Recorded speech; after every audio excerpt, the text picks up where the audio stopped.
Ladies and gentlemen, a conversation that I am thrilled for on so many levels. And I got to tell you, I mean, it's just so fun. We're talking offline and we've already been chatting for 20 minutes. And it just goes to show, well, how easy you are to talk to, for one. But second, I just want you to know how thrilled I am to have you here, to have a conversation with you, for you to give me some of your time. For everybody listening, today's guest, Chief John Lee. And I'm so excited for this conversation for so many reasons, but I want to start by mentioning what a profound impact you've made on my life and my family's life. I mean, your reach has trickled into, with my brother and my wife and my kids and just so many things. And you're somebody that I've looked up to for years. I've watched you, I've looked up to you, I've learned from you so much. For everybody listening, Chief Lee is a retired Sergeant Major from the Army. Did I do it okay? Yeah. I've wanted to make sure I got that. That's it. Spent a lot of your time there in the Special Forces. Currently, you're the fire chief at Fort Lewis Mesa Fire Protection District. You're a father. You're a husband. You're a small business owner. You're a rancher. You're a board of directors for LPEA. So many things, all of these different hats that you wear. At one point, actually, I think somebody, in a positive way, but jokingly referred to you as the mayor of Hesperus or something like that. Of Breen. Of Breen, even better. Breen. Yeah. That was an actual election. Right. It wasn't official, but it was an election. All 300 people had to show up to vote or something like that. I think there was at least 13. Okay. Not even Right. 300, but yeah, it was really a fundraiser. But if you read that article in the Herald topically, you would think I had no idea that Breen had a mayor. But it was a fundraiser. Right, okay, got it. Yeah, I didn't even know there was context to it. I thought it was more of a nod to your influence to the community. Is really and so really. Anyway, I just want to start with that, and I feel like you deserve a proper introduction. I know I butchered it. I didn't do even nearly the justice that it deserves, but just want to start with how excited I am to be able to pick your brain and tell you thank you so much for being here and for being out of your comfort zone and for speaking on camera, letting me pick your brain and all of that good stuff. So anyway, thank you. Well, you're welcome. And I am doing this just for you. I appreciate that. I will take it. I'm not doing it in our pre-record session. You talked about trying to find some content, and it's thin, if anything, out there. And part of that's by design, perhaps. And part of it is I have a focus more directly with people. Yeah. And which the design part comes from the early years in Special Forces, when Special Forces Command was, people were posting stuff on platforms that aren't even platforms anymore. Right. No need to date myself on what those were called. But they would, post something up there in geotags and locations, and we had people across the globe, and all of a sudden they're being found out that they're Where they in this are. country X. Yeah. And so my resistance to social media, even though Ascent Digital and Ben Shameless shout out. No. are that marketing, are that media, are in all of those spaces, I watched time and time and time again, from World War II, loose lips sink ships. Right. And so that restriction that happened early for me just stuck. Yeah. So, and there's probably part of me envies that a little bit because, I'm to the point now, my livelihood is on, social media. I mean, it's how both my wife and I get our business. I mean, I live and breathe it out of necessity. It speaks to actually a lot of the topics I'm excited to talk to you about, which is how you've been able to make such a significant impact on so many lives individually, like those connections with people. And there's something about, and I don't know if you remember this or not, but the first time I met you, actually, we came and rode at your outdoor arena. Oh, yeah. Pre-fire department, actually. Mm-hmm. At least I think. In my memory, it was at least. And I remember instantly thinking, like, man, there's something about that guy. Like, you've got this overwhelming kindness and warmth, but also you command respect. And, like, anyway, you present. I noticed it the moment I met you the first time of, like, I have no idea who he is or what his story is, but that's somebody that, I want to get to know. Because there was that I just could feel it. I could feel that, that presence from you. What I want to talk about, though, is specifically, I'm excited to pick your brain about leadership, because I've gotten to see the amazing impact that you've had on the fire organization, and we're going to get there. I want to talk about that quite a bit in depth. But I also want to start with your military background and sort of your trajectory in the military. Just walk me through the early stages. Was it always by design that you'd be in the Army and that you'd kind of, climb the ranks there? Or how did that even start at the beginning? Before you were a leader is what I'm curious about. Yeah. Still, when we're trying to figure it out, right? When we're still trying to figure out life. And so it was not by design. I thought it was a possibility. I had some influences from a lieutenant colonel. It was a dad, my best friend's dad.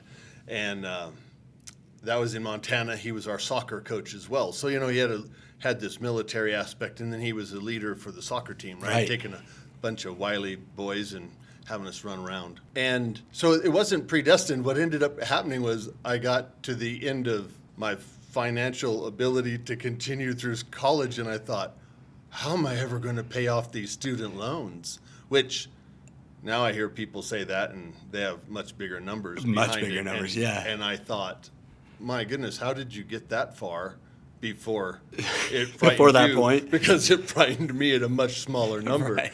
But anyway, what took me into it was there's a program to pay off my student loans in 6 years. And I thought, this is how I can do it. I'll go do this, and my student loans will be paid off. I'll have figured out a few things, I guess I thought I was going to have figured them out. So that's what took me into the service. I was 20 years old, and so did you finish college, or you stopped college and then I stopped, and then enlisted? And enlisted. Got it. Yeah, I was enlisted and then went into it, and there was the first batch of years in the contract for it, and then I extended again. I ended up liking it. It was a great fit for me. I thought, my goodness, I get to do this stuff and somebody's going to pay me. It was pittance. It was a pittance, but what some people make a day, we made a month, right? But you were enjoying it? Yeah, you wear green, not if you want to make green, right? So that's a little bit of that trade-off. What was the question? That you were enjoying it, though? From what parts of it, what was keeping you around? Because it obviously wasn't the money. And at that point, I would assume you hadn't, climbed the ranks that much at that point. No, it took me, I rose pretty quickly. I remember one time in Thailand working with a guy in the Marine Corps, and he'd been in 10 years and I'd been in 4 and some change, and he wasn't quite sure if I was old enough to be in the Army. Right. I didn't look maybe that age. And anyway, he was, what did I do wrong type of thing when we were having a conversation about it. And so there, in some regards, I made, staff sergeant pretty quickly, but that isn't what kept me in. It was actually the activity. I like to do things. And the Army facilitated that. I think, one of the things was even jumping out of aircraft. I'm like, I know people who, they go on vacation and pay for this. Pay decent money, yeah. I'm getting $110 to do it, and they're giving me the plane. Not giving me the plane. I get to get on their plane and do that type of thing. So it was that youthful side of me. I did not need money. Right? Because when I had barracks to go to, had a chow hall to eat at. They gave me the uniforms to wear, that type of thing. But I was living within my means, so it all worked out. It was just fine. I didn't have a family. I wasn't trying to provide. I didn't have a mortgage or even a car payment. All you had to do is have an Army buddy who had a car. And then you're good to go. One or 4 or 5 of you, or something like that. So one per group. Yeah. I wonder, and I'm curious your perspective on it. There's that adage that the guy who likes to walk will walk way further than the guy who, is walking to get to the finish line or whatever it might be. And obviously to retire as a sergeant major, I'm curious if your enjoyment of that, if you think that contributed to your success in the service because of that you were sort of enjoying the process and you were focused on the process, or were you headed somewhere? Did you have goals set for where you wanted to go in the Army, and like I'd be curious too when Special Forces came into play.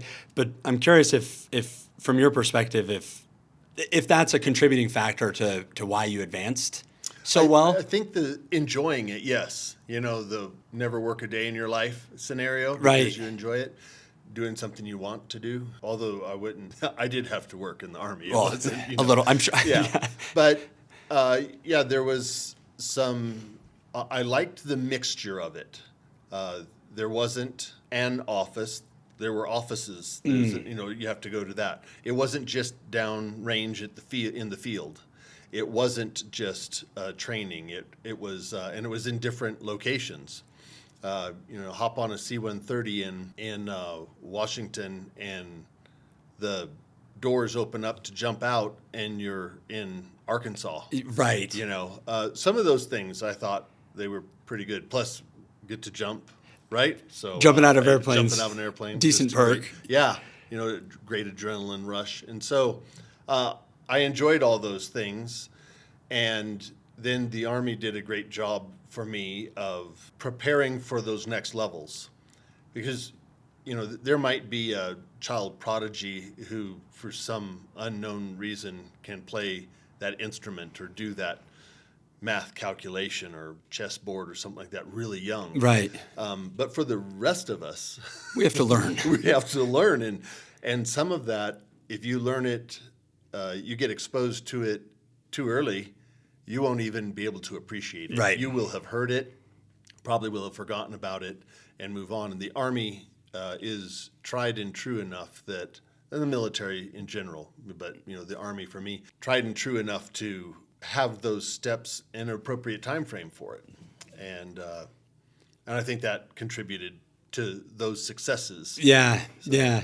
I'm curious because obviously you've been I have experience working with you from your leadership perspective in the fire department, and we'll get to that stuff. But we've had some pretty intense situations in the fire department. Obviously, so different than the military side of things. But I'm curious to pick your brain a little bit on leadership in what I'll call intense situations, but also you're a leader amongst leaders, if that makes sense. So I'm curious kind of what it felt like as you're climbing the ranks and you're growing into the leadership roles in the Army, and you're leading leaders, really, really high capable, high caliber individuals as well. Walk me through what that feels like and what's going through your head when, as this is evolving and you're advancing to the point now where you're leading incredible people too. And I just would love to know like what that felt like and what was going through your head in those times. Well, I think it's there's some pucker factor with that, but it's like most things, when you get into that environment, then they don't seem that much further of a reach. Still might be a reach, but you're already out there on the edge of that tree limb. There's just go a little bit further out on that tree limb type of thing. But I think there is something too where you were talking about, and I refer to it as leading in a high-risk environment. There we go. And better words than intense situations. Yeah, intense. Although high-risk environment. We have those intense situations are because those endorphins are kicking in and all the adrenaline comes up, and there is a potential for where does the path between success and failure intersect. Where do those, right. And it can on scene, whether it's a medical call or motor vehicle accident or a fire, those intersections happen. So it's still a high-risk environment. And I think leadership in a high-risk environment is different than just leadership. Right. Things that, if you're leading just a copy machine, a little bit of a different process. Out in color, right? I don't know that it can feel pressured. There's an intersection of success and failure. I'm sure there's those likelihoods there, but for me, it was leadership is a people business, and I saw that from the very beginning. My first Sergeant Major, we were talking about jumping out of an airplane, and he said, "Oh yeah, my nerves are back up." And I said, "Well, is this ever going to end? I wasn't a paratrooper yet. I was getting to go up on the aircraft and just sit and watch. And he goes, well, I told myself a few years after I came out of Vietnam, he was Vietnam era, dating myself again. But he said, the day that I'm not nervous when I'm jumping out of an airplane will be my last jump. Which is valid. Yeah. Yeah. You know, and hurling yourself out of an airframe at 120 knots and wanting all of your equipment to open and operate and function, and the people that are on the ground and in the plane and spotting for you, you know, those alignments need to happen. And there are injury often, and there are fatalities, you know, few and far between, just in a training environment like that. And so that high-risk environment is real. Fire, the military, and I think, like anything, when we, you know, the adage about, you know, how do you cook a frog? And if you take a frog and you put it in a pot, it'll jump out. Right. If it's hot water. If you have it in its comfortable pond water type temperature and you put that frog in it, it's going to stay there. That's a good environment for it. And then if you turn up the heat, just slowly turn it up. It just keeps going, this isn't much further of a reach. This isn't too much hotter. And pretty soon you're going to have frog legs for dinner. But that heat being turned up is, you know, part conditioning. It's part of those jobs that as we spend more time in it, we are able to understand, I see the objective here. I'm not just doing it. Because that's what we do at the beginning of so many jobs. We just do it. Right. Right? And we're going to trade our time for somebody else. I'll pull this lever. And it'll give me $1, and then I'm going to take that $1 and do something that I think is good with that. But if we're not doing that, then we're taking a look at how much further am I going to go? And it was good for me. You know, in Special Forces, it took me a while to realize that there's a lot of ego. And I remember the first time that I thought, why is this guy so hard to lead? And then did a little bit looking back at myself and went, oh my gosh, you must have been a handful, John. You know, that ego, we need people to have confidence to get that job done. And then sometimes that confidence it's harder to handle. Right. You know, but yeah. Once you build the confidence, now they're harder to, Now it's a new problem. Yes. Right. Exactly. You know, just like you talk about this little triad with parenting, right? We think we got this little kid, well, just as soon as they can walk and talk, then that'll be better. You're like, oh my gosh, they're crap. mobile now. Yeah. You know, what did I? And they don't stop asking questions. So I felt like I had sensory overload before I got to work this morning, just from the drive-in with Nathan and Carter. I'm like, you guys, but anyway, yeah. And they just had energy. Endless. They didn't have too much. They just had energy. Right. And you're like, but I need to divvy this up a little bit. Right. So I think, you know, leadership in a high-risk environment, it was part of the success for me. I think if I had been in the conventional Army, a straight-leg infantry or something like that, it wouldn't have been the diversity that I needed. Right. And you wouldn't have enjoyed the process as much. Yeah. So speaking of that, kind of that idea of the frog in the water and how quickly do you turn up the heat type of thing. Were there ever experiences where you felt like you were stretched, further than you were prepared for? And if so, how did you handle them? Oh, goodness. Did we get to this point already in this conversation? Yeah. How did I handle? Okay, so. And for some context, part of why I'm curious, because I want to hear your answer. When somebody's in a leadership role, there's this assumption that they have it all figured out. All the answers. Right? Mm-hmm. And I think I'm assuming a lot of where your success has come from is the ability to get the answers, not necessarily having them yet, which likely has had to have been learned through situations. And, so anyway, there's more of that context to that question, but would love to know, because there's people out there, hopefully there's people listening even, that are feeling like they're being stretched further than they should be, or they're one step further out of their comfort zone than they're prepared for. And I would just love to hear from you how, if that's been the case, I don't want to jump to conclusions, and if it has, how you've handled them. Yeah. Well, great frame up. So mine That's where I was headed with this. It was the story that popped into my head. But to put a subtitle to your statement there, it is about adapting and overcoming. And it isn't about a revolution. So many things nowadays are about that Revolutionize. big, yeah, Right. it's really just about evolution. How are you and I going to grow and be ready for it? We talked about at the very beginning, and I thought the Army did a good job on leadership opportunities to expose you to stuff so you're not hearing it unnecessarily or at the wrong time when we know. I know from teenagers, you can say it and they don't hear it. They might hear it from somebody else because they remember somebody else saying it, but they might not know who It's it is. like advertising. We have to have 7 impressions. Okay, there you go. But Yeah. I for think that to stick. Yes, absolutely. So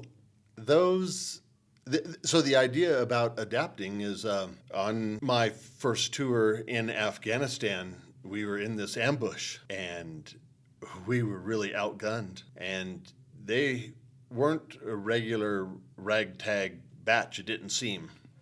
And as I took a look around at the landscape, I thought, oh my goodness, this isn't even the first time. They probably did this in the 70s when the Russians rolled through here. I mean, this is a classic. I'm Right. like, oh my gosh, this valley, and looking around at it.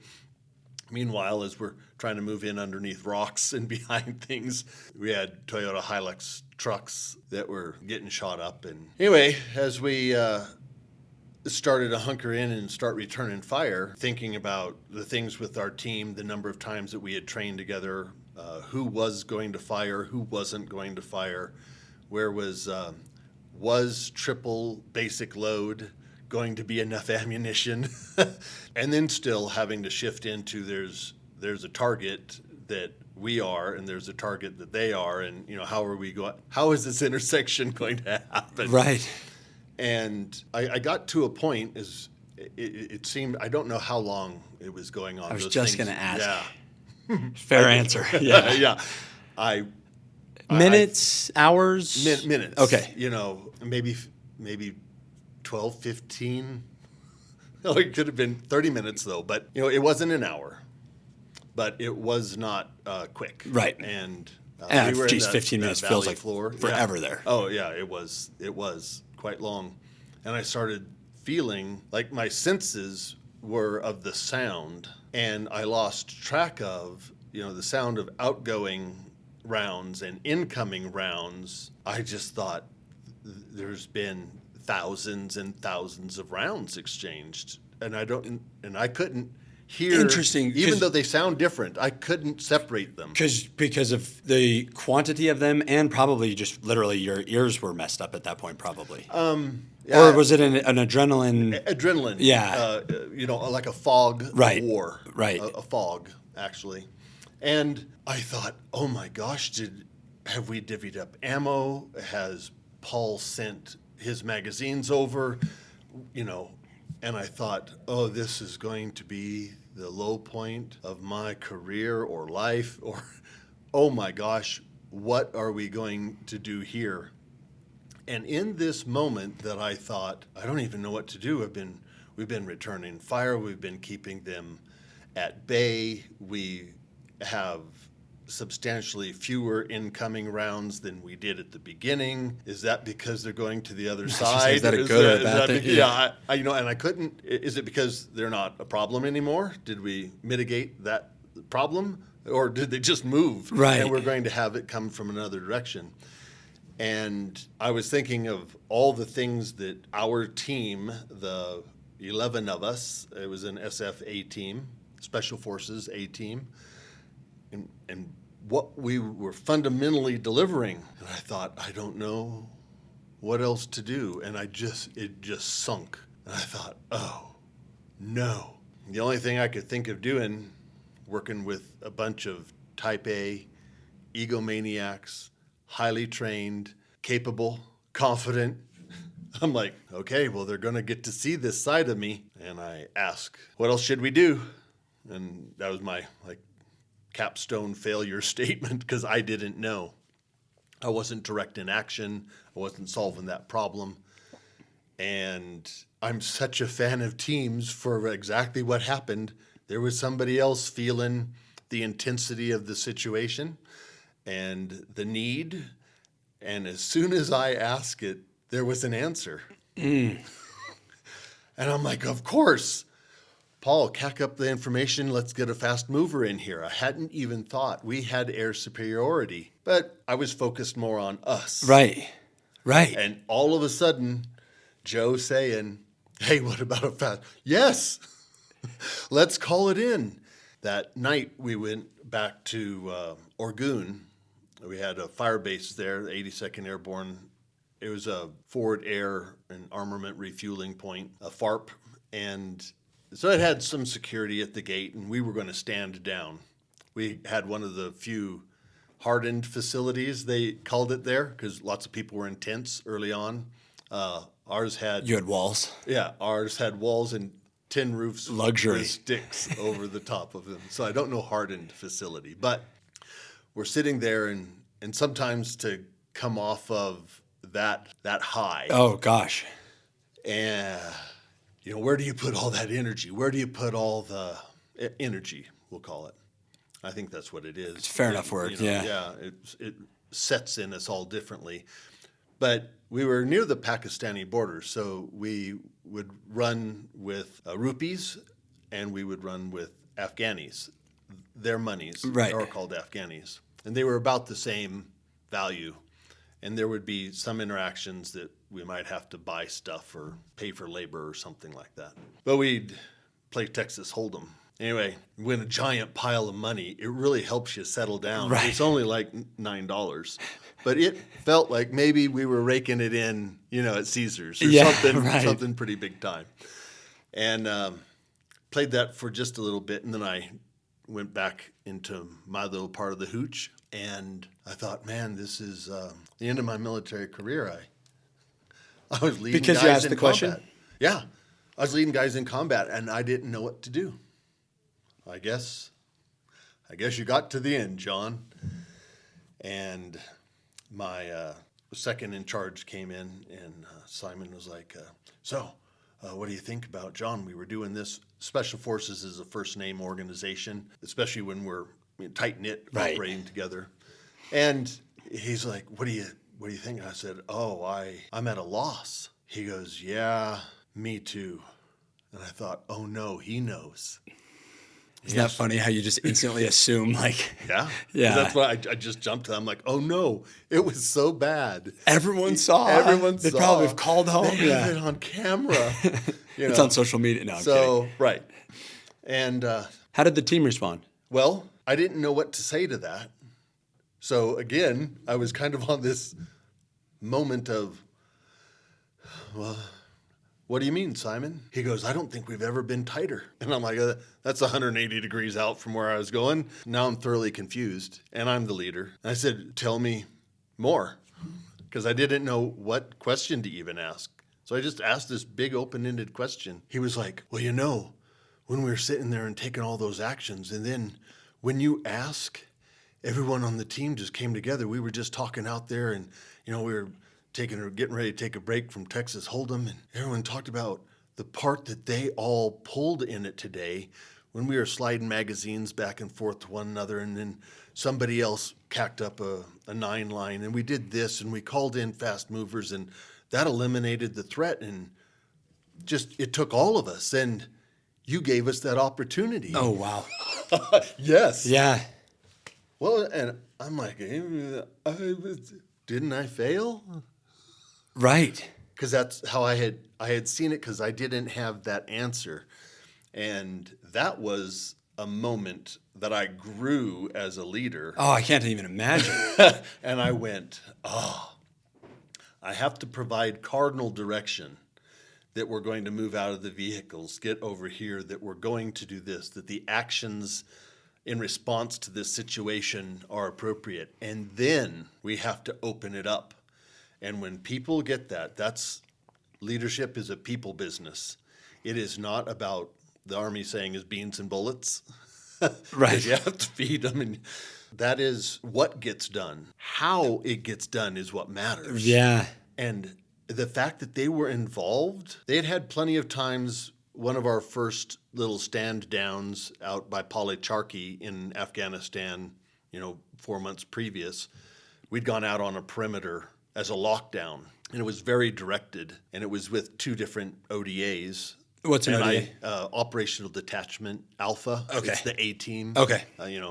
Not like the TV show. Right. But like a little bit. yeah. Yeah. We didn't have a van, I guess. But in that, I was very prescriptive on directing what was going to happen for that in a security standpoint on the side of the road. And it was appropriate. And this was appropriate. And it was the opposite end of the spectrum from prescription. Well, and what's fascinating about that too is, I obviously have zero context to gauge what's higher risk or not, but it seemed like a potentially much higher risk situation where the logical mind would say that's when that would be more appropriate. So it's counterintuitive to consider that that's actually what a great place to sort of have less of that and more of the the leader gathering more information, because that's really what you talked about how you were kind of observing the landscape and thinking about ammo and where people were. You were gathering information, and then you gathered more information, which helped you make a better decision. But it's funny because so many people would assume that in that instance would be when there's that here's what we're going to do, here's how it's going to happen, and how powerful to recognize that that was the appropriate action. And I love hearing that it made the team closer than they had ever been. Did you have fear? Did that instantly remove your fear of that, there goes my career, as you put it jokingly? But was that an instant thing that you learned of that was actually a really good move and that it perceived it, or did it take you some time to get comfortable that, I'll just call it that vulnerability of being able to ask the question? Took me some part of a week. Okay. I Pretty accepted quick. it. I'd been in multiple continents with Simon. There were operations that we would do. He was our 18 Delta, which is like having a PA, a physician's assistant on our teams. Amazingly capable. They're not an EMT. Right. They're going to keep. And I would ask Simon, "Hey, you think you can keep me alive on this operation? Is this operation within that scope?" "Yeah, we can get you back home." And I'm like, "Okay, then we can do that mission." I had a very high trust state with him, still do to this day. And because I had that high trust state with him, tried and true, it was tempered, it had been exercised before, it allowed me to come quite a ways just that night. Right. Sitting right there on the cot talking, Because it came from a voice of it, somebody you trust. Yeah, absolutely. I'm like, oh yeah, he's a top-notch guy, and really, that's what they thought.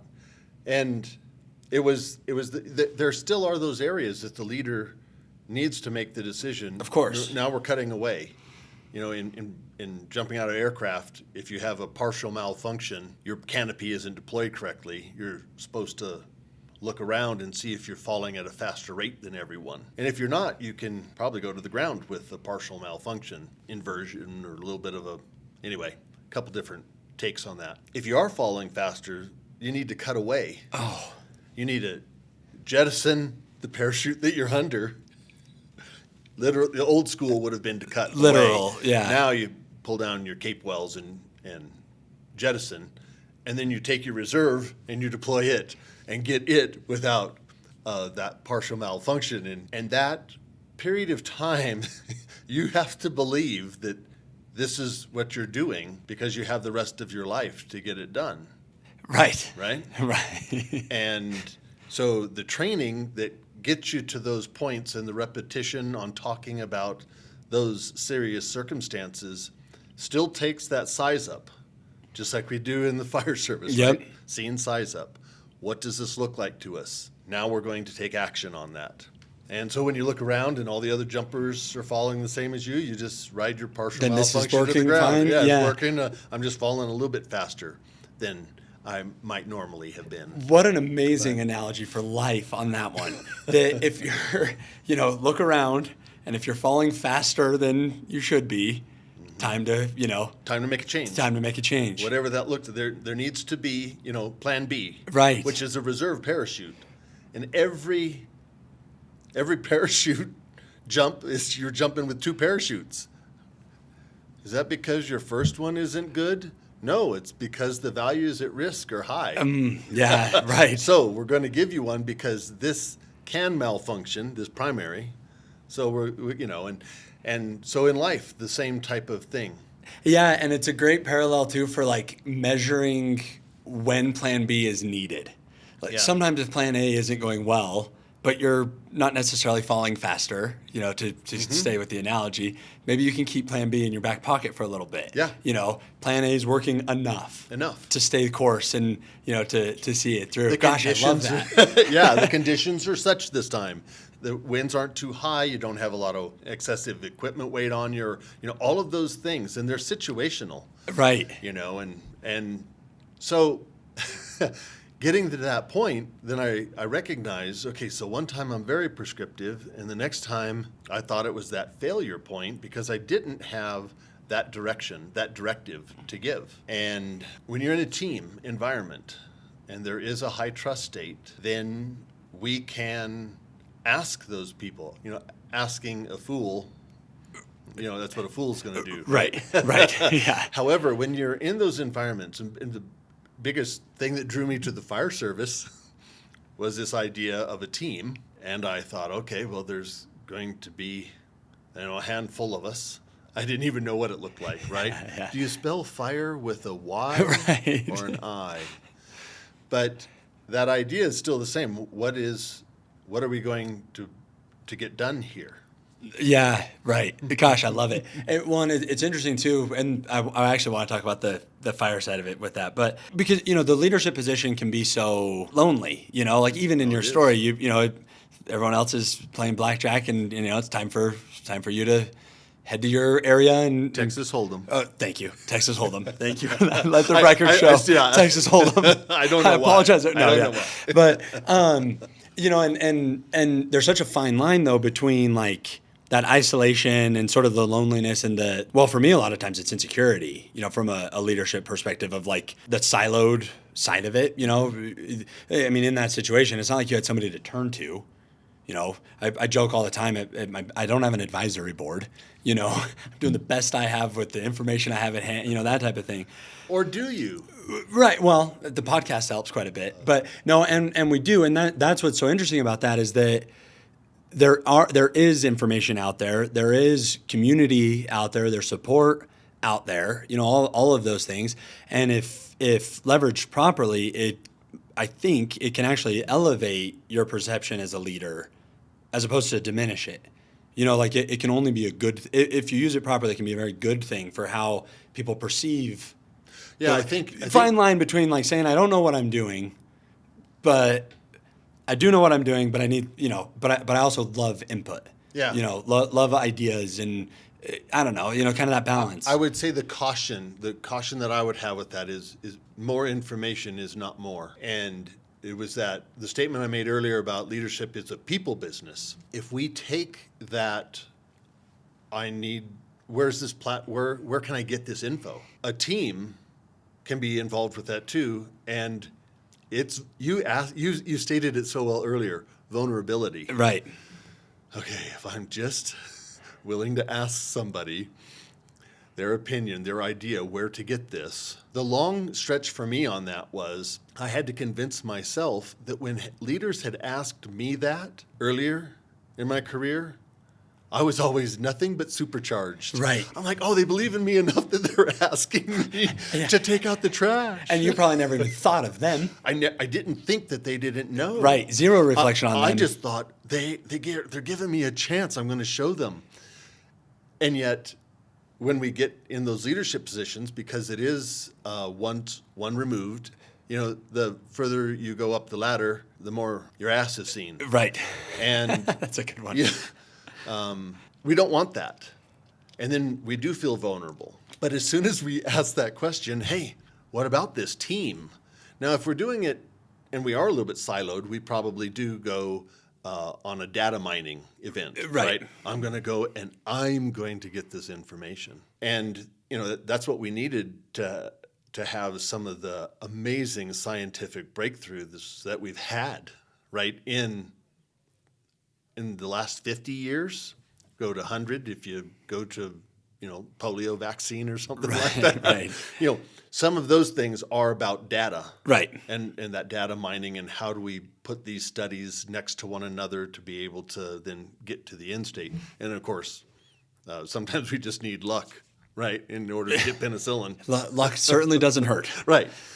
But so I don't think just more of that is more, because we can inundate ourselves with that scene size up, with taking a look at our environment and saying, we almost get immobilized by it. But our people, they're in that environment with us, and if we ask them about it, it just blew my mind. Yeah. And I thought, wow, this is, I was 18 years in the career and didn't have an answer for what I thought was the first time in my life in a high-risk environment. And now it's happened, what, twice? Yeah. So, well, it's what made the transition to the fire service possible for me. I would not have ventured out of that comfort zone if I had not believed that people were going to make a difference. Wow. And if we just got more people on the fire department, 4 or 5 or 8 isn't going to cut it. Right. On a call, okay. Barely. But not as the fire department on staffing. And so when we started running upwards of 30, and we were having, 25 or more come out frequently, every other month, that people side of things were going to be that problem solver, because then there's just enough set of eyes to see and solve. And then as soon as in leadership they find out that they have the ability to exercise judgment, which is just making a decision. But you have to be careful when you let people exercise judgment, because there's a lot of people that have poor judgment, which is a whole nother thing. Whole nother podcast. Oh my goodness, Well, it's actually perfect, because one of the things I wanted to learn from you about, and especially with this, under this umbrella of these high risk environments, whether it's in the military or the fire service or wherever. As a leader, the best leaders that I've ever been around have this, and you are like this to a T. And I've witnessed it so many times in with other people around me and me so many times. There's this balancing act of it's like you had mentioned, giving people the ability to make decisions and, use their judgment and, these things. But in your positions, there has been a whole lot more at stake because of the high-risk environments.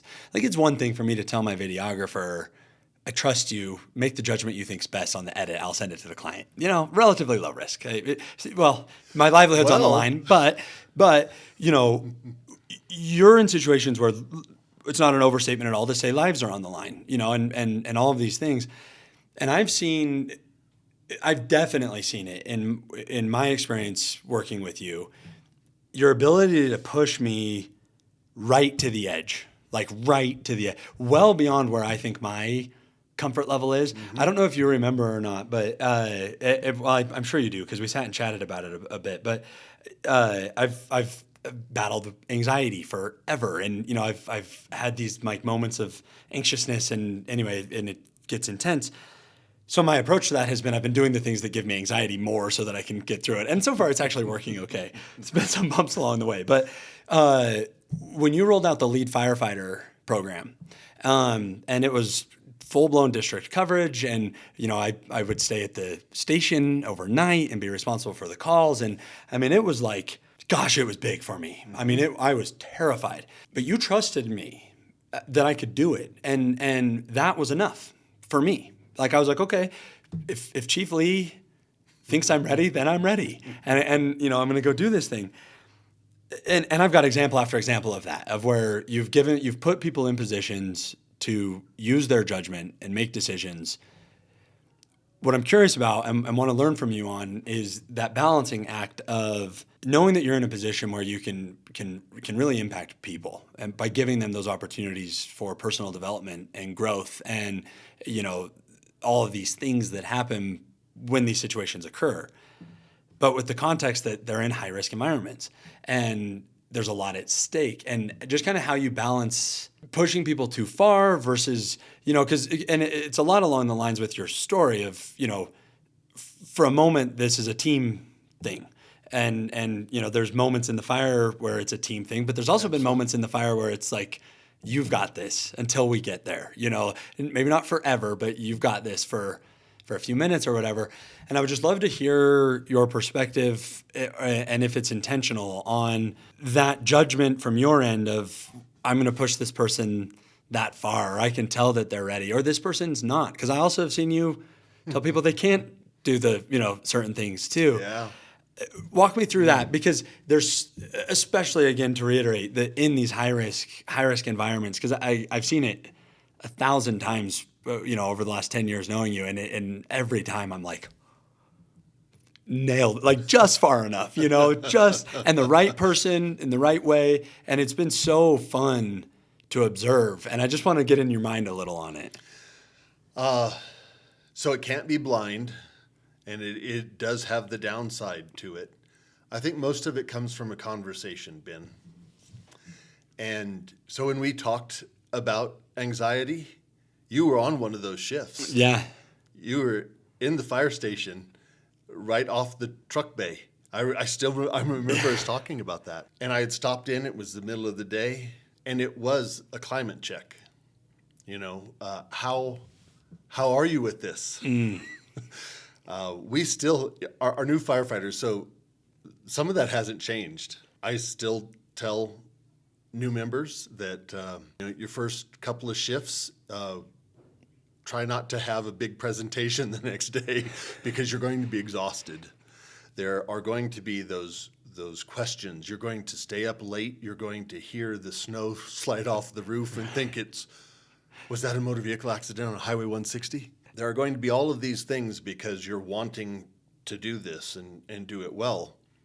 And there are people that don't get to do shifts. And that's the low point in leadership, is having to do that, having to tell somebody this isn't going to continue on anymore. The high point is exactly what you're talking about with this anxiety. There's a degree physiologically when they have studies, they hook us up to electrodes and all these things, and endorphins kick off, and we get hyper focused. We focus when the adrenaline comes in, and the anxiety, if you will, anxiety probably has the negative connotation to it, but that focus comes in, and then it gets hyper focused, or then it gets too blurry, and that causes that anxiety perhaps. But it has to be tempered, and it is different with every person, which then is a challenge in and of itself. I think back to some of our conversations, because I think back to one, because I've seen you hit those right at those limits, and your eyes were big, and it was success that had just happened with that patient or that action on a scene. And then I remember one on the radio where I'd ask you to grab Rescue 7-3, and it was manual, semi, Kenworth. And you said on the radio, I would rather take engine 7-3. And I thought, I love hearing this, because engine 7-3 needed to go too. Right. And if you weren't comfortable, you trusted me enough to say, oh, I don't think so. I'll take the other Kenworth. Right. So I don't know that there's really a downside. At least it was an automatic. But one was automatic versus the manual, and you didn't have that time in there, which we talk about knowing limits. Right. When we've had some of our conversations. And once you know it, that a guy 30 seconds behind you was like great at it, and he built for it. And here comes the rescue, right in behind you on the engine. So as part of that, because now that you're saying that, like I've luckily throughout my life responded very well to adrenaline. Like in football, I was always like a game time athlete. We'd have to tell people like, well, you got to go to the game. If you see him in practice, he's a little short, skinny guy, but get the game, he'll play hard. And I think that's why I've loved putting myself out of my comfort zone. That's why I've loved the fire service. It's why I love running ultras. It's why I love entrepreneurship. I mean, all these things. Like I've luckily, and I think some of it's intentional from my end, responded very well to adrenaline and intensity. Yeah. So what I'm curious about is that if that you gauged Although that. the look on your face, like at the 70-mile mark on the Buffalo I wasn't run, having that much fun. yeah, I don't know if it might have left for just a minute, Right. but I get, yeah, Then we defaulted to just pure stupidity to keep yeah. moving. But Yeah, but, I but- loved it. yeah. But what I'm curious about is if, I guess what I'm gathering and to make sure I'm understanding is that you observe those things. Like this person responds these ways in these situations, and so I know I can, they trust me, I trust them. There's that, like, I guess because you trust me enough to say that I will say when I'm at that limit, which helps then. Is that kind of how? And conversely, there's enough respect because of our conversations, because of our time together, that if I give you a limiter, that you'll accept that That I'll without stick- it being crushing. Right. So what was crushing to me on that ambush was I didn't have anyone to tell me it was okay until it was a fellow team member. Right. And because of that high trust state. So some of that time that we have spent together, even when it's just easy going, perhaps you've given me an opportunity because of that size up you had at the arena when Nicole was going to go for a ride, and you went, oh, there's something, I don't even know what that is. Okay, well, maybe he's a ranch hand or whatever. But later on you said, okay, there's still something there. And those allowances that we give people then help those clutch situations, because we do have to shift gears. We talked about it earlier, adapting and overcoming. Right. And it is key in a high-risk environment. It's key in just leadership, not even in a high-risk environment, to adapt. And part of adapting, we'll go back to the rescue, it's a manual transmission, so you have to step on the clutch in order to be able to change those gears. We know what happens when it's lugged down or when it's too high of RPM, right? So mechanically, that's not going to work. How do we transfer that into our people? And those moments that we can clutch and let somebody know, okay, so you might not be the shining star this operation, or we might just be talking about it so that you feel comfortable enough that when the situation unravels itself, that you don't feel kicked in the teeth. Right. Right? So much about leadership is, we'd like to think, or maybe it was just me, would like to think early in my career, well, there's a big green machine, the Army, we'll just get some more soldiers. But that doesn't even prove to be the case. Right. And so if these are the folks that we have in front of us, this is the team.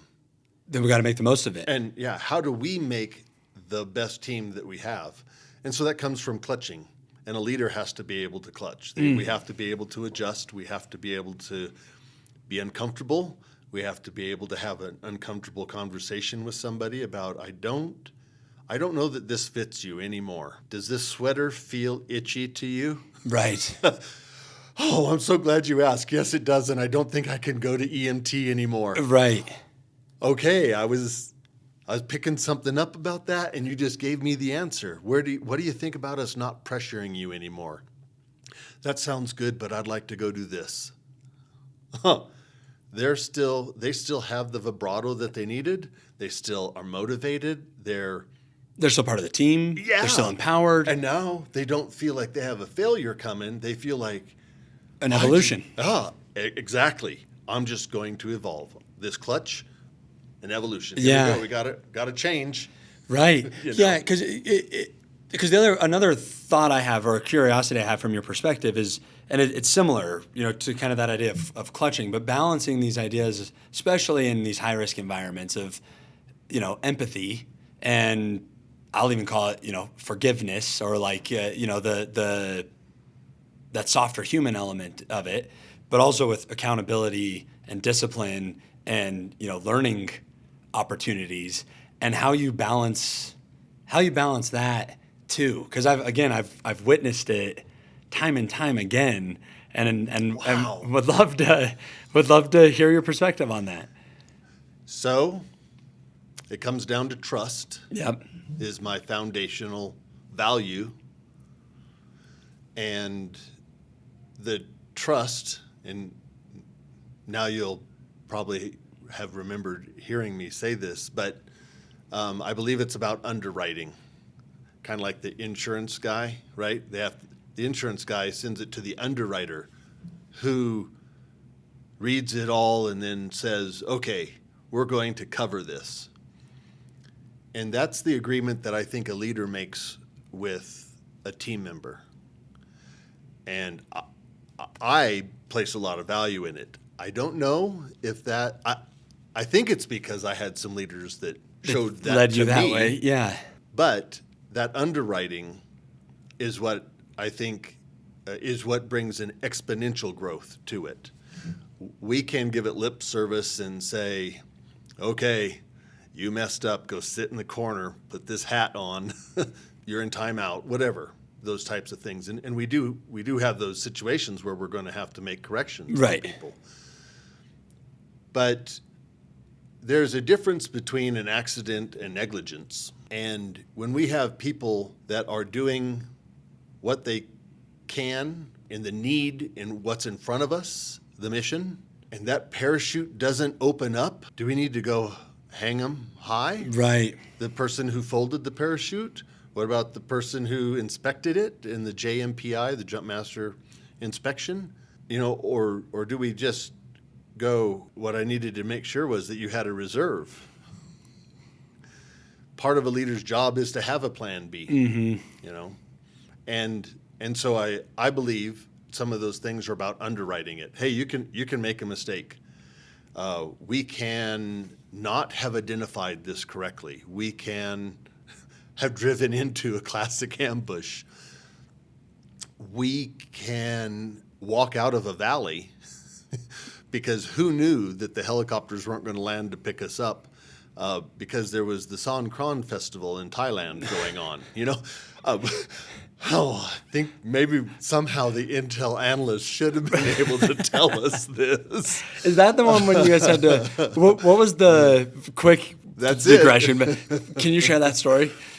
Well, I mean, not you don't have to go too in depth, but Yeah. that's a cool story. So, not having the plan, we're getting told we can't get picked up, and it's you and 11 guys. yeah, classically our team's out there, and then we move locations because we've got PACE, classically primary, alternate, contingency, emergency. So you have your PACE, and then we would always go to help plan. Right. So even after PACE, you still have one more. And we were moving across the country to get to a place that we could get picked up. And then I don't know why they put chip lights in helicopters because they always seem to go out.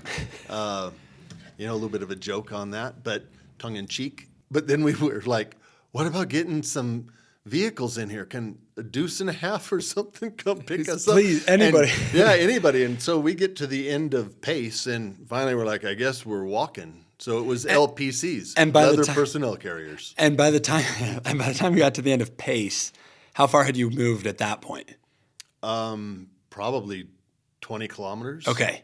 And so now, the team has moved 20 kilometers over this pace of how long? Several days. Okay. Because we had to move at night. Moving at only, night. and things like avoid population Right. areas or even villages. So initial situation is you can't get picked up at your primary, the P, right? And then there's 3 layers of contingency plan after that. And you guys are basically saying, okay, that's not going to happen. We got to hunker down during the day. At night, we move to the next step of the PACE plan. Yes. A, C, and then ultimately E. Yeah. So over the course of a few days, you guys move 20 kilometers. You get to E, and you realize that there is no. It's not an option. We're not going to get picked up. Yeah. While they're not abandoning us, I don't know that we had outside resources that because of this myriad of intersecting problems, now we can't overcome. So then it was like, how are you going to solve it yourself? And how did you solve it yourself? LPCs, leather personnel carriers, which is just 1 foot. LPCs. 1 foot in front of the other, and walk out. And a month later, Yeah. Wild. It was done, but And how far did you end up walking all the way out? almost 200 miles. Wow. Over a month. Yeah. And are you getting supplies and stuff or We did get 2 airdrops. Yeah. Yeah. Just But 2? Otherwise, you have to change back to what are you going to eat locally? Right. Those types of Right. things. And is all the movement happening at night the whole time? When we had a border crossing operation, we had some daytime stuff that we could move with security. Right. Because that country was different than the other one. But and these weren't combat tours. These were just in the 90s in Asia. So.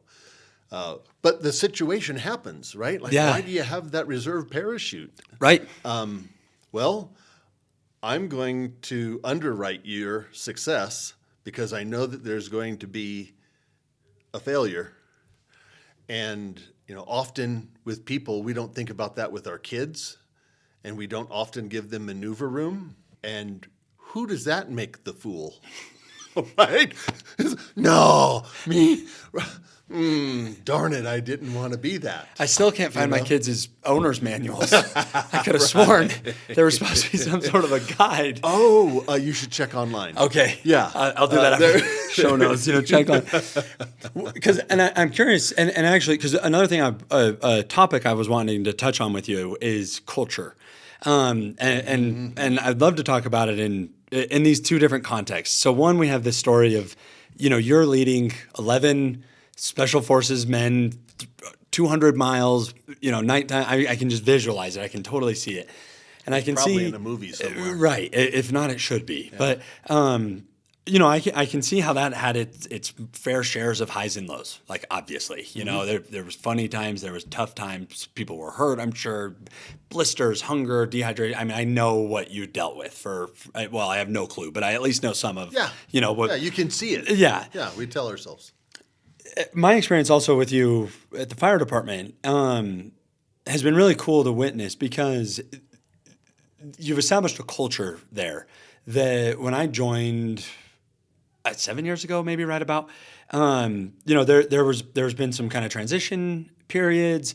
There's even been moments where people talked about it not existing anymore, and maybe DFRA is going to just move out here, and Chief Lee's like, not but I've watched this.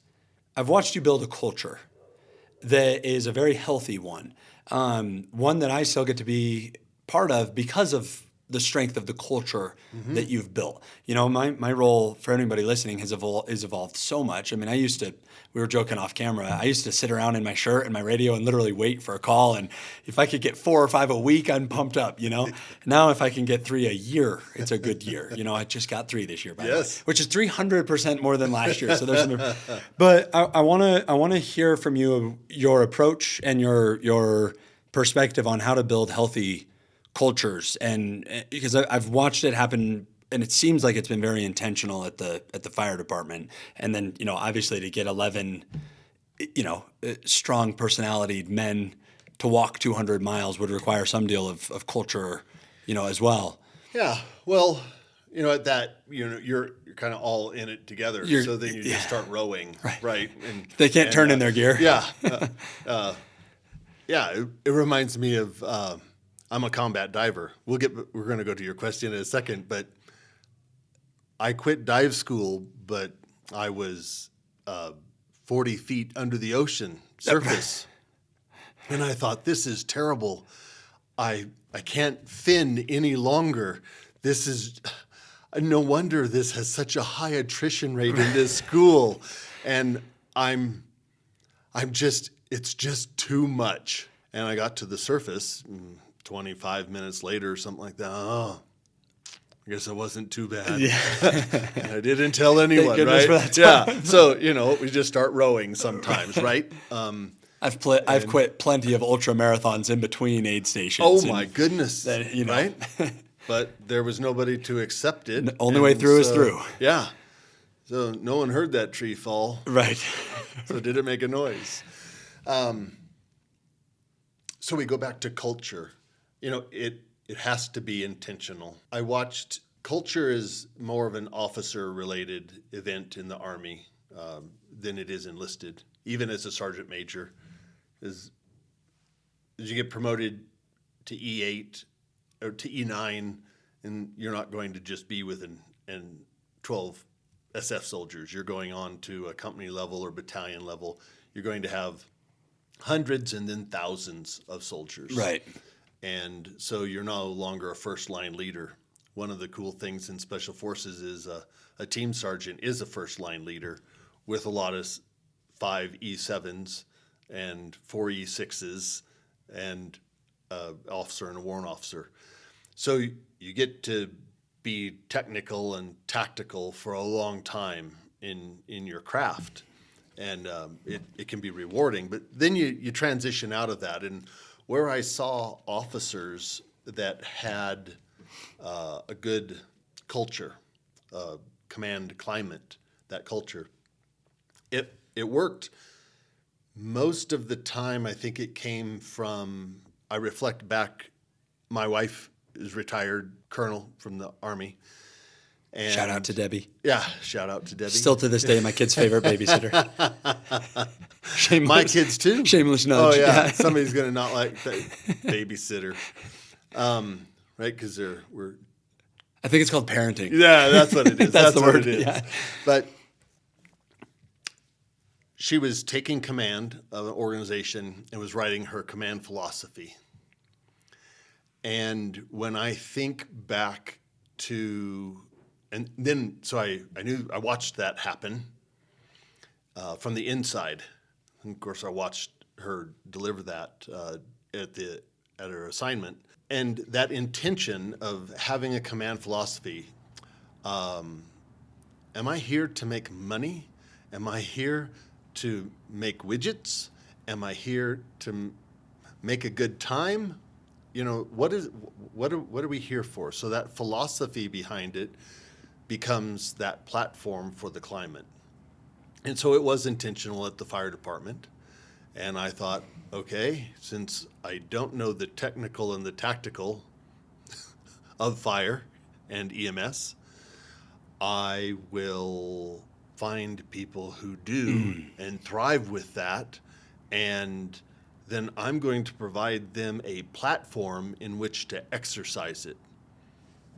Not everyone wants to exercise those things. Some people, just want to be told to do something or to do something. But when you find that group of people or those people individually that want to exercise it, well, then just give them the platform. And that goes back to, that point of remembering to ask.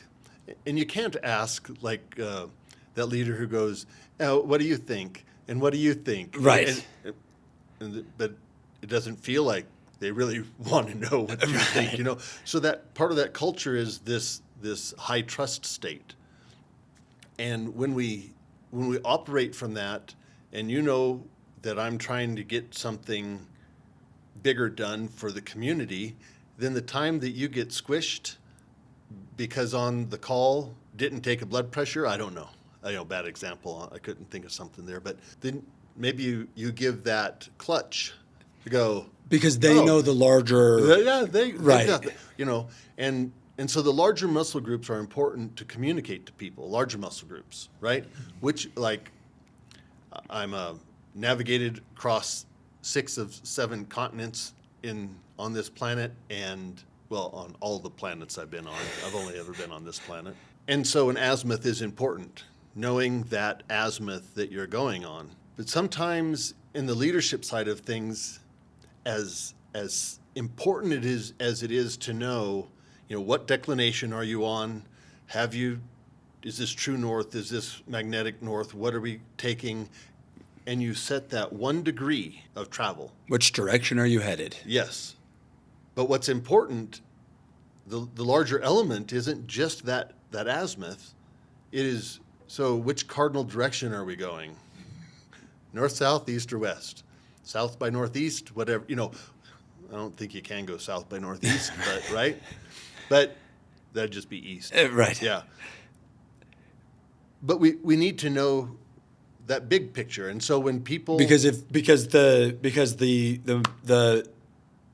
layer lower than that is within that larger picture. Mm-hmm. Yeah. And so many times we pick an azimuth and you can't stay on that azimuth. There's going to be obstacles in life and just trees and mountains Right. in our terrain around here, right? I can't just go up and over that. I'm going to have to go around. And so you have to leave that, but you have to generally know where you're going. And so that's what a command climate, that's what the culture does for people. When they don't know the azimuth or they think they saw something that was a variance from what they saw last time on scene or got last time in training, then they go back to, oh, well, there is going to be a little bit of flex. Yeah, well, no, I love that because it's like, I'm trying to think, there's a saying I've heard that's something to the extent of like, never on trail, but always on course. Or, it's like, if we know that the direction is here, where the organization needs to go is this way, and here's where we want to be, this azimuth, as you put it. It's not the end of the world if we do this on our way there. Because we're headed in the right direction, we're staying on course. Correct. And some Not on deviation. trail. Yes, but on course. Yeah. Oh, yeah. Yeah, and and then there are times as a leader, sometimes we have to put signs up for people that say, "Do not leave the trail." Right. Right. Right. That's important to remember that we have to set left and right limits for people. They do have The to hire- leader determines the width of the general direction. Yes. Oh, I love Yeah. that. So we give that, and that's culture. Our culture says, "Hey, if you mess that up, you're going to be given grace if you did your best, if you brought your equipment, if you showed up, if you, it's why we talk about job 1, job 2, job 3, right? Job 1 is response. Everything we do is for response. Right. And so why might training look different? Well, our response is maybe we've seen differences happening out there with a transition from internal combustion engine cars to hybrid and electric cars. Right. That's changing how we engage that same threat of Yeah, a car fire. If there was ever a world where some deviation should be allowed, it's in these highly evolving. I mean, the fire service is, And rapid. Because Highly evolving in the speed at which it does. and everything's different every time. Yes. Like no two calls are the same. I mean, it's all. But I love that because you kind of got like a North Star. You got that direction, and the culture is around that. It is. Oh, what a good way to think of it. It is. And so, that underwriting that I was talking about, I hope that those are the things that, somebody at the personal level then gets to and says, I can venture outside of my comfort zone because somebody might be needing it. It's a response. And I've been given latitude to move forward with this. And that's the type of stuff that shining moments happen. And we have seen those on scene when somebody offers that tool. You're like, I didn't even know that apparatus showed up on scene, and now they're already putting stuff into service on it. And next thing you know, patient's out of the vehicle. Right. And it's like, wow, it is all of us. That wasn't specified. That wasn't directed. You get this, and then you're the specialist in this. Volunteer fire department. We don't have that luxury, do we? No. Who knows who's showing up from time to time, and so we have to have that flex with it. But then there can still be, it's still a leader's job to be prescriptive, right? Right. Even to that. To put the even parameters. to the kids. Tell them what time they have to be home, or that they're going to eat all their food, or whatever those limits are that we put in there. Sometimes we're quite prescriptive. Right. But that feeds that kid, rests that kid, probably doesn't make that kid a decision maker when they're a teenager and you and I actually need them to make decisions. Right. Yeah. And I think decisions that teenagers make now have more far-reaching implications than Oh, when I was a gosh. teenager. Oh, gosh. I think about how lucky I am that there wasn't social media when I was a teenager. I'd be in trouble. Oh, yeah. Yeah. I'd be in trouble. Yeah. I'm curious, because it just, I mean, I think I've alluded to it, and I'm hopefully articulating it okay. But you've made such enormous impacts on with your career, and now your second career is what I'm going to call it. As fire chief. Why aren't you retired? Why in the world are I you? am retired. Well, right. They sent me a check Right. for some raspberries. Because we were just talking right now about the logistics you had to put in to be here. You had to get district coverage, and Luke's covering at Station 1, all this stuff. And I've had conversations with you in the past of balance and taking care of yourself and all of these things. By all definitions, you've done it. 10 years ago, you've done it. I love that about you. Like, I admire it so much that you're still adding this much value, and you're still, impacting these many lives, and in the positions where you get to be, it's so cool because you get to impact people, obviously, from literally delivering babies or saving lives. Yeah, and wasn't that a putting good out call? fires, yeah. But then impacting guys like me that are figuring it out and all of these things. And it's so cool because you've got such a gift for it. And I just want to know, what's keeping you going? Like, how come you're not ranching and putting your feet up and hanging your hat and saying that you've done enough? I don't think I'm going to hang up a hat.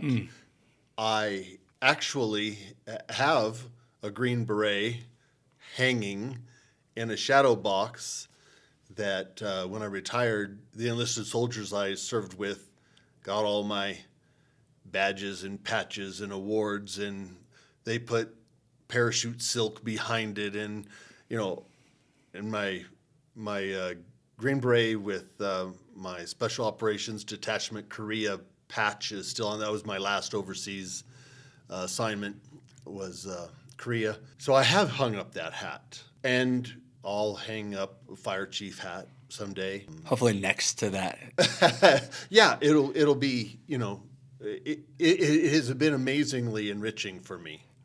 So you asked at the beginning of this, is it because you liked the Army that process, you yeah. excelled in that process?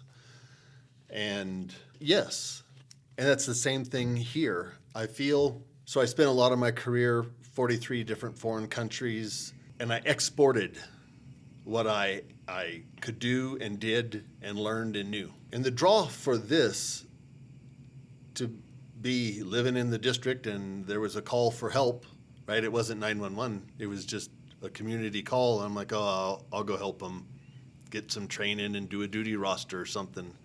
It can't be too much different. Here we are 7 years later. Yeah. Yeah.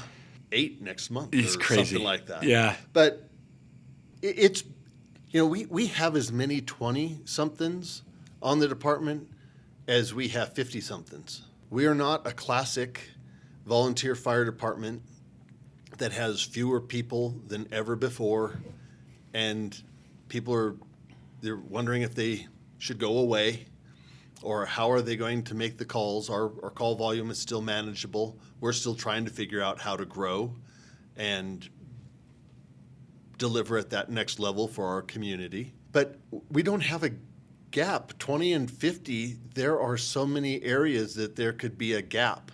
Right. I mean, that's like, a generation gap, and we don't have that.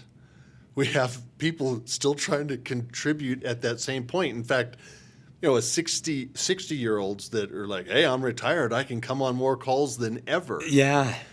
And what a difference maker to have that apparatus show up time and time again and be able to be put into service by that person who's been there for, decades. Right.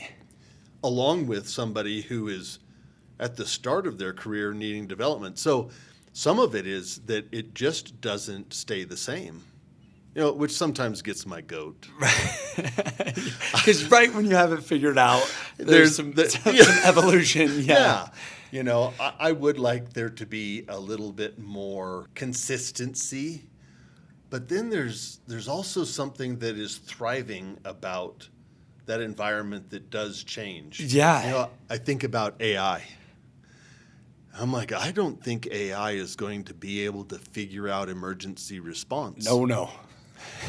You talked about how the calls are so varied, and then an organization like ours, who's coming, Right. and where do they live? What capability? Which one of 5 stations are they going to respond to, and which apparatus is there? And you know, there are so many variables. And then we get on scene, how many people, what are their condition, situation, and I don't think it's going to machine learning isn't going to be able to identify that.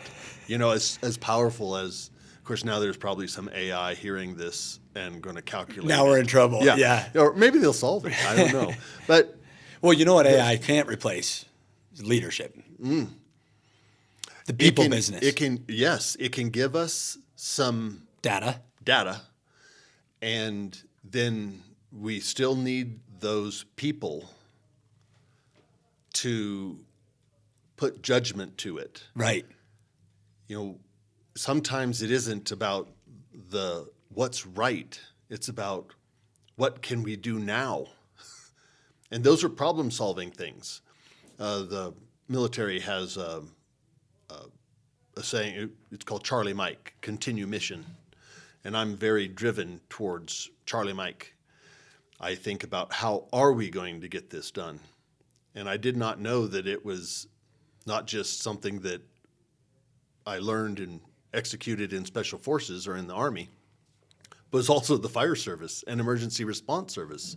How are we getting this patient out? I've never seen somebody this large Right. with this equipment or in this predicament, in this vehicle. We don't get to decide I'm not going to. We just decide how we are going to. One thing, whether you're in the Army or the fire, one thing that is not allowed to ever be said is like, we can't figure it out. Right. Although, to go back to that statement, that cause, I didn't know what to continue to do in that ambush. Right. And then if I don't know what to do, we have to ask our people. Right. That's the highest element of a team operation, is to have our culture so that people feel like when they're asked. And when Joe brought that idea forward, I don't know that I verbally responded, but Paul took action on it. Oh, wow. So it was just like It was so organic. they knew that was agreed upon, that that's what we're doing. Yep. Yeah. I don't know who I looked at on something, and then maybe if Smith, I don't, but that was part of our conversation later on that we talked about those things. But when our organization or our culture, right? Culture has probably more life than an organization. But when that culture, people hear it, see it, feel it, they know the cardinal direction to go in, they know what we're up against, what are the values at risk, there's going to be many of us that arrive at those common set of solutions. And just because one person says, I'm not going to drive the manual, doesn't mean it's not going out the door. We just had somebody that said, this is a limit. Oh, roger that.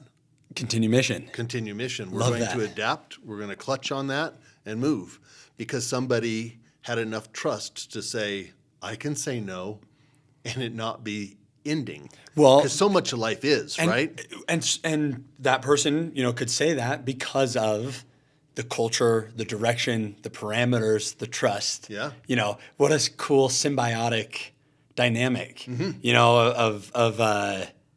because those structures were put in place to let that thrive. It is. It's so cool. It is. Speaking of CM, continuing mission, do you think that's what's contributing to, your because I know that this journey on the fire department hasn't been easy. I mean, gosh, just even from a pure work perspective, the late nights, early mornings, middle of the night calls. I mean, all the pressure that's there, and then you throw in trying to keep the whole thing going, and the recruitment and the leadership, and all of this stuff. There's a lot. Way more than I just even said. There's a lot to keep this thing going.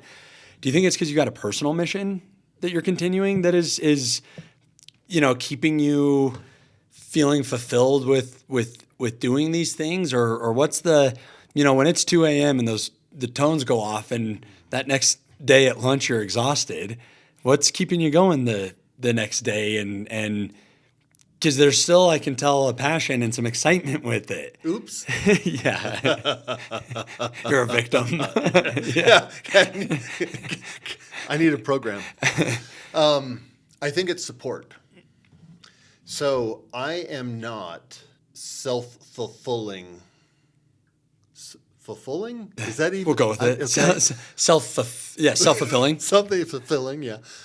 My cup doesn't runneth over by my own pour.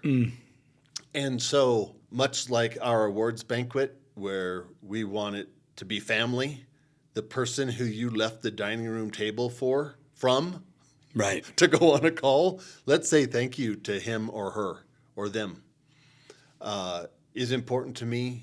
If I didn't have support at the house on leaving and messing up somebody else's good night's sleep, because it's not just mine. Right. Somebody else's. The fulfillment I've had to have 3 of the kids on the department going on calls. And then the relief, when somebody's no longer on. I'm like, oh, good. They're on with their life, and but I think it's support is what fuels me. I have a level of commitment. I'm a sucker for good things. You and me both. And this is a good thing. Yes. That's why even when you're talking with other firefighters about, hey, I know I haven't been there last year. You talked to several of us, and I was so happy when LT told you, there were years when I had the kids and I couldn't make any of those calls, right? He's been on for 20 years. Yeah. And when he told me something, it took like 16, 17 years for him to get to his 10th good year. I was like, oh, yeah, thank goodness for that. And that's what you want to know. One of the coolest things the fire department has taught me, the community. I mean, to be able to sit across the table from you is pretty neat, by the way, like knowing you. But thank you. There's a philosophy that I've developed, and it has come from the fire department. That and some of my religious upbringings with my dad, but it's an idea of selfish service. What a cool thing to experience, that the more we pour into others and our community, and like the fire department has this multiple layered approach to that, where it's like we're helping one another, we're helping the community, we're doing these things, but you don't want to know who wins? We do. Mm-hmm. And it's the coolest thing. It can only happen if if you approach it genuinely. Like, not trying to get self-fulfillment out of it. Like, if you're going about it. It has to be organic. Yeah, it has to be. But there's nothing more fulfilling than that. Of like, and being able to be in a position for you to not only do that, but then compound that by the 30 members that are enrolled, and all of these things that you've been able to do. It's so cool to think about how wide-reaching that impact can be at scale. And coming back full circle, we talked about early on, of all my guests, and I know you pretty well, the Googling was useless. Like, there was no audience, no social media following, no website, personal brand website, no resume I could find, and whatever. Yet still, you've managed to impact people at scale. And I think that is so freaking cool. Like, by putting people in these positions to empower them and train them and trust them and hit the clutch when you need to, and whatever it might be, it's just wild to think about. Like, isn't there a movie about that called like The Butterfly Effect or something? But it's like the ripple effect of the people that you've been able to empower and impact, and then the people they've empowered and impacted, and the ones that they, and it goes on and on and on and on. It's so cool to think about. Yeah, I got to, when I retired, then I thought, I'm like, You never see a retiree. Do they put them somewhere? But they don't. They let you go about doing your thing, and they send you a check every now and again, or as they're supposed to. But I was doing, when I retired, Debbie said, okay, you can't go back in the sandbox. You can't go into conflict areas and do some contract work. But if you want to go do some, you can. And I was doing some contract work in Australia. And the first time, one of the guys I was working with over there came to the States and worked some cows with us. Shout out to Cookie. But Bill, he came over to say, thanks, John. I thought it was to take a vacation. He was like, I didn't bring my wife or anything. And that was, that was support. I'm like, I'll be darned if, and then as I retired, soldiers would either retire or still on active duty, and they'd make their way around or call or, just a year ago went to my most recent, this summer was my most recent, but last year I went to a retirement for somebody, and I was sitting there. I was like, wow, Howard got my address and sent it to me. And like you said, I'm not out there. It takes work to get your address. Yeah. So I went there, and then he's telling this story about this guy I didn't recognize, and he was using my name with it.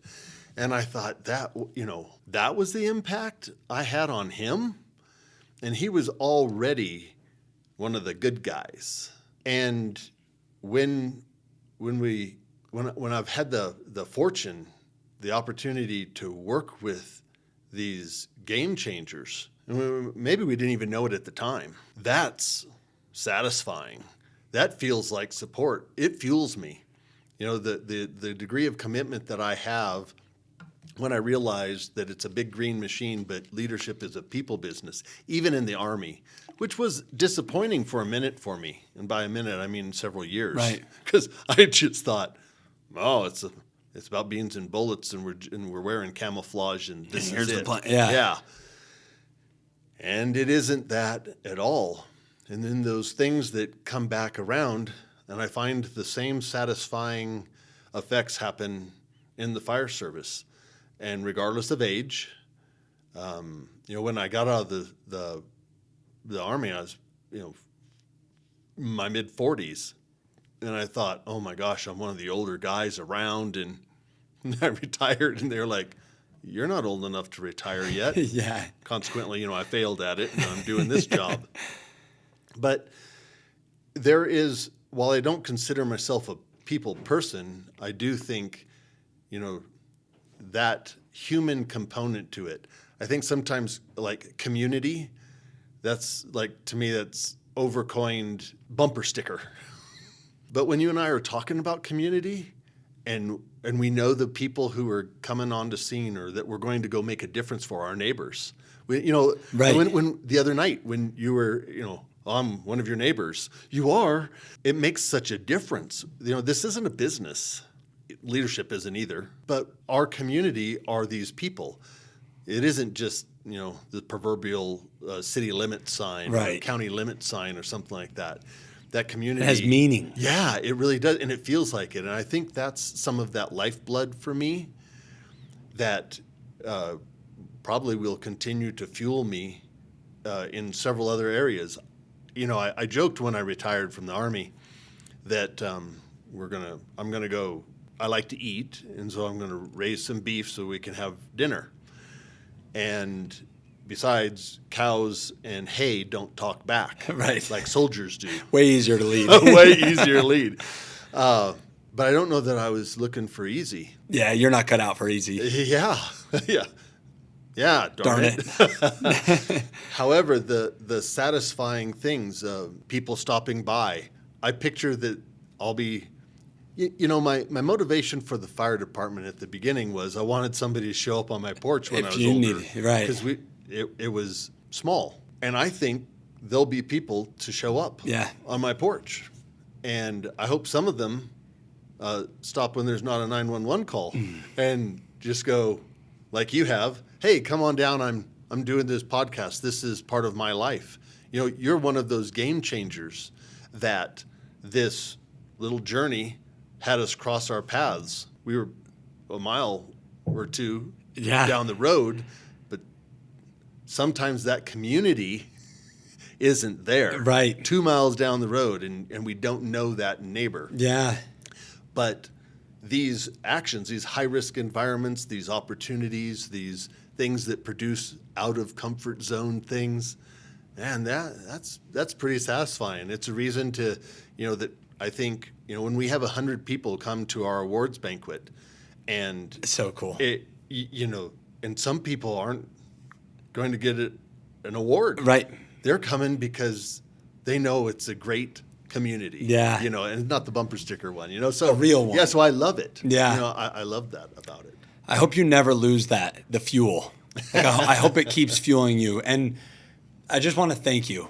Like, seriously, Chief, thank you so much for one, giving me time today, because I know it took work, and I know it's out of your comfort zone. So I appreciate you for that. Because on social media. Yeah, man. if you can have me, do the things that we've done, and I can get you on a podcast, that's a win-win. So I appreciate you for that.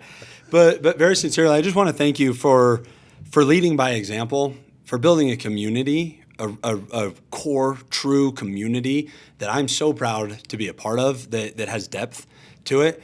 And thank you for having such an amazing and massive impact on my life, my family's life, my extended family's lives. You've even met my parents. Yes, I have. The layers of When impact. your mom knocked on the door at that house that first time, I thought, well, this is great. We're in trouble. Yeah. No, it really is the best. And I just hope you know. I know you're told it sometimes, but I hope you're told it enough of how impactful you are, and that the world needs more John Lees.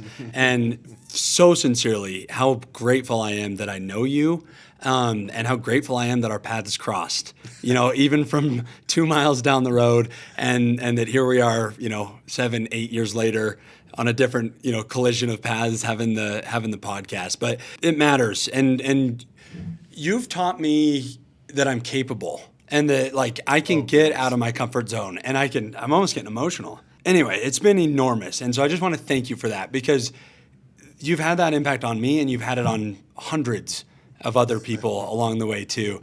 And the world needs more of that. People that believe they're capable, Yeah. and that are confident, and that have trust, and all of these amazing things. So I just want to thank you for that. I've got one of my Inspire by Example shirts for you. Because honestly, just keep doing what you're doing and inspiring by example. And just thank you so much for helping to make the world a better place, and for doing all you're doing. I appreciate it so much. Well, you're certainly welcome, Ben. Thank you for having me. Thank you for getting me out of my comfort zone. Thanks for letting me have a shout out to, supporters and family and friends. So I think it's fun. I'll have to find a place to wear this, maybe under a duty shirt. There we go. Yeah. Or on a day like today, right? Right. And, I think when I took a look at some of your endeavor with this, because I had to wonder about a podcast. I'm like, so is it live broadcast and we have to start on time and there's an audience, and is Howard Stern going to, you're the Howard Stern. Right. I was like, I'm not sure how this is going to go. Probably a weak link of mine, but I think your frame up of these things, taken just regular, everyday people like me, that, you frame it up well. And I hope that your audience is able to get something out of it, because that was my motivation for this, And so I'm like, well, then if you got an audience that gets something out of it, well, then this will be a win-win for us.